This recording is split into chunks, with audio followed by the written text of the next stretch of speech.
नमस्कार प्रिय दर्शकों, आज मैं उपस्थित हुआ हूँ फलित ज्योतिष पाठ संख्या 5 को लेकर। आज हम लग्न से द्वादश भाव पर्यंत प्रत्येक भावों को उनके नाम से जानेंगे।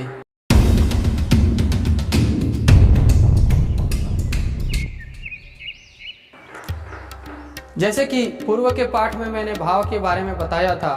आपने अगर पूर्व का वीडियो नहीं देखा है, डिस्क्रिप्शन में लिंक दिया हुआ है, आप वहां से जाकर देख सकते हैं। जैसे कि मैंने बताया था, भाव की संख्या 12 होती है।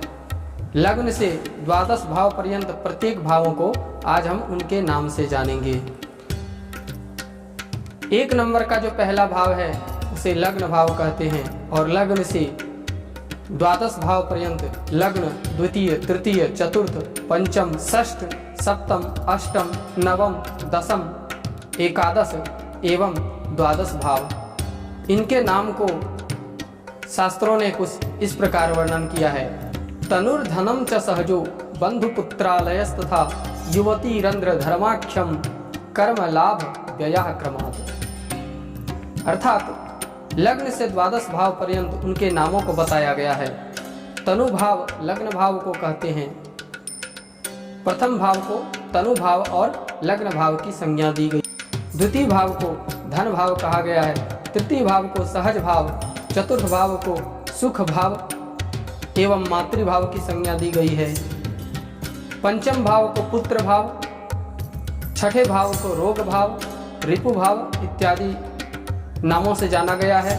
सप्तम भाव को जाया भाव, पत्नी का भाव एवं वैवाहिक जीवन के नाम से जाना गया है।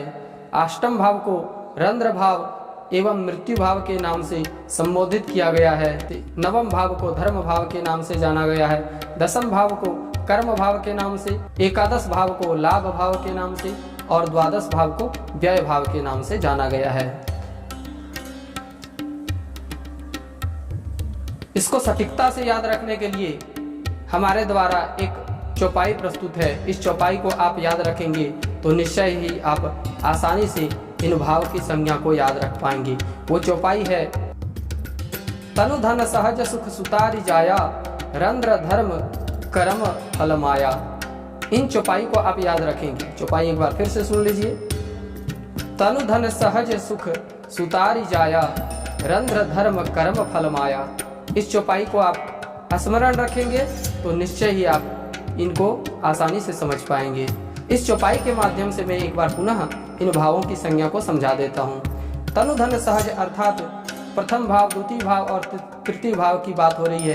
प्रथम भाव को लग्न भाव, द्वितीय को धन भाव एवं तृतीय को सहज भाव कहा गया है। इसे पराक्रम भाव के नाम से भी जाना गया है। सुख सुतारी जाया, इसमें सुख भाव और सुतारी का अर्थ होता है सुता पंचम भाव, अरि छठे भाव और जाया सप्तम भाव को कहा गया है। अष्टम भाव को रंध्र भाव कहते हैं। अष्टम भाव को रंध्र भाव, नवम भाव को धर्म का भाव और दशम भाव को कर्म का भाव कहा गया है। और अंत में मैंने बताया है कर्म फल। चौपाई के अंत में कहा गया है कर्म फल माया। तो कर्म का तो तात्पर्य कर्म से है, परंतु फल का तात्पर्य एकादश से है। क्योंकि हम जो भी कर्म करते हैं उसका फल, उसका जो परिणाम है उसको लाभ कहते हैं। यानी कर्म से फल मिलना, कर्म से लाभ होना, इसे लाभ भाव की संज्ञा प्राप्त है। लाभ भाव अर्थात एकादश भाव।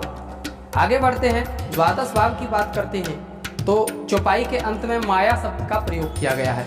माया का अर्थ क्या होता है?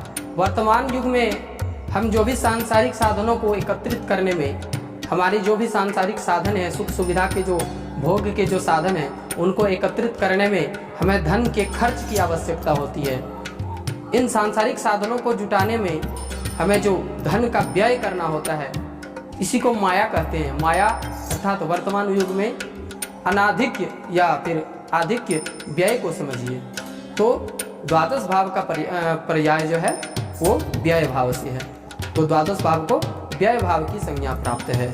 तो ऐसे हम, कितना आसान है समझना, हम बहुत आसानी से समझ सकते हैं कि लग्न से द्वादश भाव पर्यंत प्रत्येक भावों को किन किन नामों से संबोधित किया गया है।